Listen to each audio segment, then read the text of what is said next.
दोस्तों, भारत के पाकिस्तान और चीन जैसे दुश्मन देशों को छोड़कर नेपाल, बांग्लादेश, श्रीलंका और मालदीव पड़ोसी देशों से रिश्ता हमेशा अच्छा ही रहा है। भारत ने समय समय पर अपने पड़ोसी देशों की मुसीबत आने पर मदद भी की है।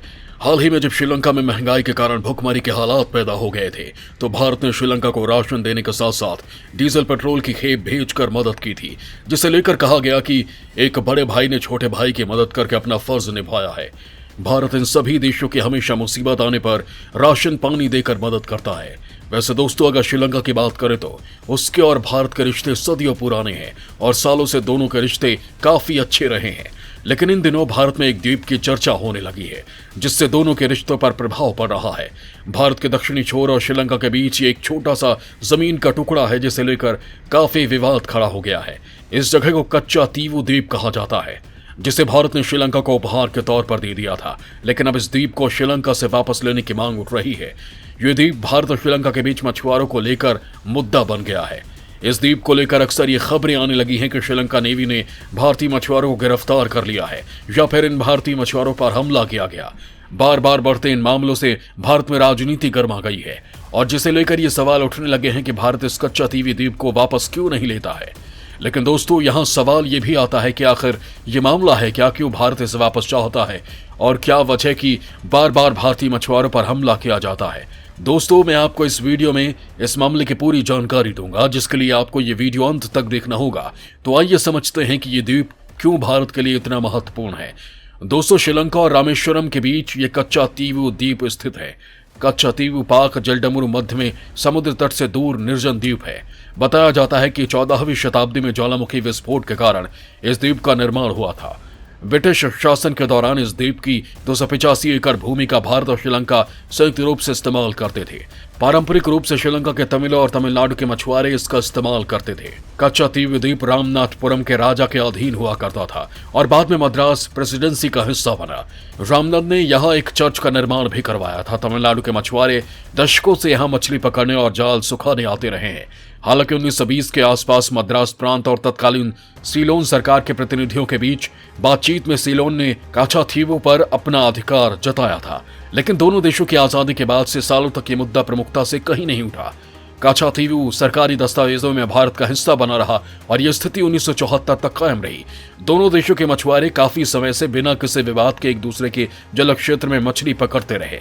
लेकिन यह विवाद फिर उस समय उठा जब दोनों देशों ने 1974-76 के बीच समुद्री सीमा समझौते पर हस्ताक्षर किया। इस समझौते से भारत और श्रीलंका के बीच अंतर्राष्ट्रीय समुद्री सीमा निर्धारित हो गई। भारत ने 1974 में एक सशर्त समझौते के तहत यह द्वीप श्रीलंका को दे दिया था। साल 1974 में तत्कालीन प्रधानमंत्री इंदिरा गांधी ने श्रीलंका के राष्ट्रपति श्रीमावो भंडारनायके के साथ एक संधि पर हस्ताक्षर किया और कच्चा तीवू श्रीलंका का हो गया। दोनों देशों के बीच जो समझौता हुआ, उसका मकसद पाक जलडमरू मध्य में संसाधन प्रबंधन और कानून प्रवर्तन में सुविधा देना था। इसमें यह भी प्रावधान था कि श्रीलंका समुद्र के विशेष आर्थिक क्षेत्र में भारतीय मछुआरों को मछली पकड़ने की अनुमति नहीं होगी। इसमें पहले के प्रावधान पर कोई स्पष्टीकरण नहीं था।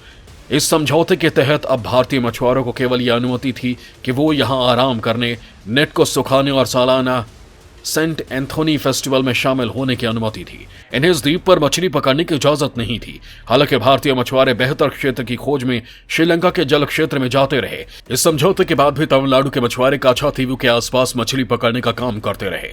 कुछ दशक तक तो सब कुछ ठीक रहा, लेकिन यह समस्या तब गंभीर होने लगी जब भारतीय उपमहाद्वीप क्षेत्र में मछली और जलीय जीवन कम होने लगा। भारतीय मछुआरे आगे बढ़ने लगे। अब मछली पकड़ने के लिए आधुनिक ट्रॉलियों का इस्तेमाल किया जाने लगा, जिससे समुद्री जीवन और पारिस्थितिक तंत्र को नुकसान होने लगा। वहीं श्रीलंका नौसेना ने इस पर आपत्ति जताते हुए कई मछुआरों को हिरासत में ले लिया। ये जगह रामेश्वर से उत्तर पूर्व की दिशा में करीब 10 मील की दूरी पर है। इसका इस्तेमाल भारतीय मछुआरे अपने नेट को सुखाने, मछली पकड़ने और आराम करने के लिए करते थे। लेकिन बॉर्डर पर गिरफ्तारियां शुरू हो गई और श्रीलंका प्रशासन ने कहा कि वह अपनी समुद्री सीमा की रक्षा करने के साथ ही श्रीलंकाई मछुआरों की आजीविका को सुरक्षित कर रहा है।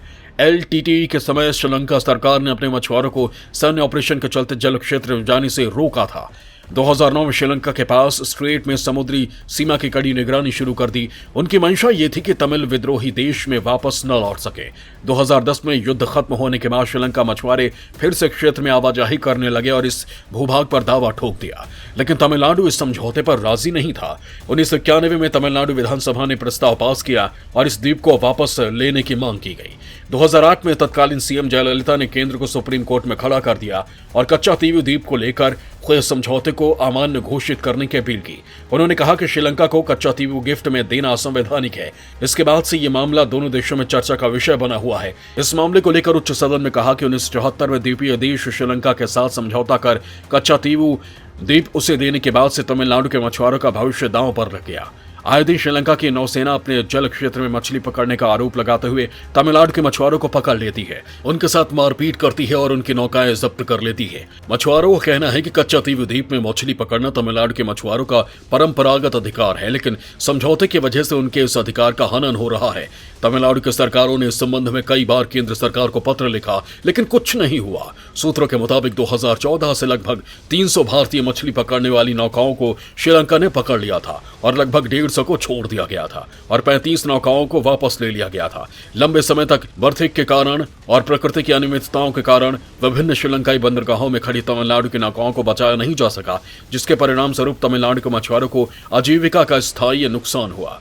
वहीं भारतीय मछुआरे उम्मीद कर रहे हैं कि नरेंद्र मोदी सरकार श्रीलंका से कच्चातीवू द्वीप वापस लेगी, क्योंकि ये द्वीप राष्ट्र को आर्थिक और भौतिक रूप से मदद करने के लिए एक सद्भावना के संकेत के रूप में है। इन भारतीय मछुआरों का मानना है कि केंद्र सरकार श्रीलंका से कच्चातीवू वापस ले लेगी। अगर कच्चातीवू भारत के पास वापस आता है तो भारतीय मछुआरों के पास लगभग 20 समुद्री मील मछली पकड़ने का क्षेत्र होगा और वो श्रीलंकाई जल में उद्यम नहीं करेंगे। रामेश्वरम से all mechanized boat fisherman association के अध्यक्ष पीजे सुराजा का कहना है कि 1983 तक भारतीय और श्रीलंकाई मछुआरों के बीच कोई समस्या नहीं थी, क्योंकि दोनों ने सीमा पार करके भी मछली पकड़ी थी। उन्होंने कहा उस समय भारतीय मछुआरों की संख्या कम थी, लेकिन अब मछुआरों और मछली पकड़ने वालों की नौकाओं की संख्या कई गुना बढ़ गई है, जिससे मछली पकड़ने वाले क्षेत्रों पर दबाव बढ़ गया है। जिसुराजा ने कहा कि रामेश्वरम से IMBL लगभग 12 समुद्री मील है और मछली के लिए छोटी नावों के लिए पहले 5 समुद्री माइल्स छोड़े गए हैं।